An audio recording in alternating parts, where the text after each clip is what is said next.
Aujourd'hui, on a quitté la grande capitale économique de Cotonou. On est passé par la commune d'Abomey-Calavi et on a atterri dans la commune de Zé. Cet après-midi, on est dans le collège CG Ouegoudou. Dans ce CG, on a accueilli des élèves de la classe de 4e avec qui on a partagé des expériences autour de la lecture. Donc, les valises paysannes, c'est un projet à l'endroit des écoliers et des collégiens, mais des collégiens et écoliers de milieux reculés, des zones éloignées de l'offre culturelle. Quand on parle de projets littéraires aujourd'hui, très tôt on voit les communes comme le littoral et les grandes communes. Mais aujourd'hui, on ne voit pas les communes ou les arrondissements de ces communes qui sont éloignées de l'offre culturelle. Et on a amené 2 valises paysannes, on a choisi de l'appeler comme ça parce qu'on a pris en compte la zone reculée, voilà, dans lesquelles se trouvent des livres numériques et des livres physiques. Pour commencer l'atelier, on a fait un petit jeu pour dégourdir les élèves, nos amis, et on a jaugé leur niveau en lecture, qui était très intéressant d'ailleurs, des élèves qui étaient très informés sur ce que c'est que la littérature béninoise. Ils ont parlé des livres au programme, et après on leur a montré que au-delà des livres au programme, il y a bien d'autres livres qu'on peut découvrir. Dans un premier temps, on a parlé du livre Sinliro, qui est voilà, un livre illustré, coécrit par Jean-Michel Barolt, qui est français, paix à son âme, qui ne vit plus malheureusement, et Hervé Webomen, qui est un écrivain, un auteur, qui était présent sur l'atelier. Donc après la lecture en groupe et la lecture à haute voix faite par des élèves volontaires, on a initié une séance de débat, une séance de discussion, d'entretien, de donner, de recevoir entre Hervé Webomen, qui était présent sur l'atelier, et les élèves. J'étais très content, les élèves, de rencontrer un auteur et en même temps le livre.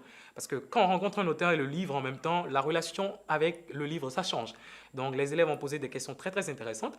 Mais après ça, il fallait leur découvrir un autre univers qui n'est pas celui de Hervé Webomen, un univers d'une écrivaine béninoise, Nathalie Rouvoyepé. Nathalie, qui est une comédienne, une réalisatrice, voilà, une scénariste, voilà, que les enfants, les élèves ont découvert avec plaisir.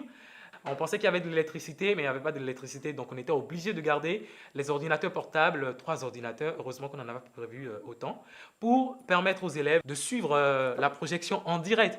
Donc ils ont suivi, ils ont découvert une richesse très intéressante qui est Nathalie, et ils ont appris surtout que pour devenir écrivaine ou écrivain, il fallait beaucoup lire, comme Nathalie. Donc après cette séance, ce fut le moment de leur présenter ce que c'est que le livre numérique, sur ordinateur. Donc on s'est donné au même jeu où ils ont défilé, ils ont vu comment défiler les pages sur un ordinateur, ils ont vu comment tourner les pages d'un livre numérique, et ils ont fait le lien et les ressemblances et les dissemblances entre le livre physique et le livre numérique. Mais ils ne savaient pas qu'il existait des livres numériques. Qui plus est, ils ne savaient pas qu'un ordinateur pouvait contenir plus de livres qu'une bibliothèque physique.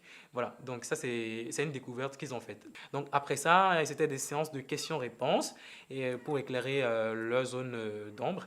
Et après, pour finir, ils ont fait un mur d'expression de sentiments pour exprimer ce qu'ils ont vécu en un mot, en une phrase, en dessin, et voilà, en point de suspension pour certains qui n'avaient pas beaucoup à dire que de sourire. Alors, la suite du projet, on va aller là on est dans la commune de Zé, à Sédiédénou. C'est vrai, il reste encore quelques collèges et quelques écoles primaires de la commune d'Abomey-Calavi, et donc on fera aussi deux collèges de la commune de Zé, et 3 écoles, collèges et écoles primaires de la commune d'Abomey-Calavi. Donc ça, c'est la suite. Et pour fermer le projet, comme je l'ai dit, ça serait l'atelier de débriefing et de consolidation des acquis avec les enseignants des différentes classes dans lesquelles on aura fait ces ateliers.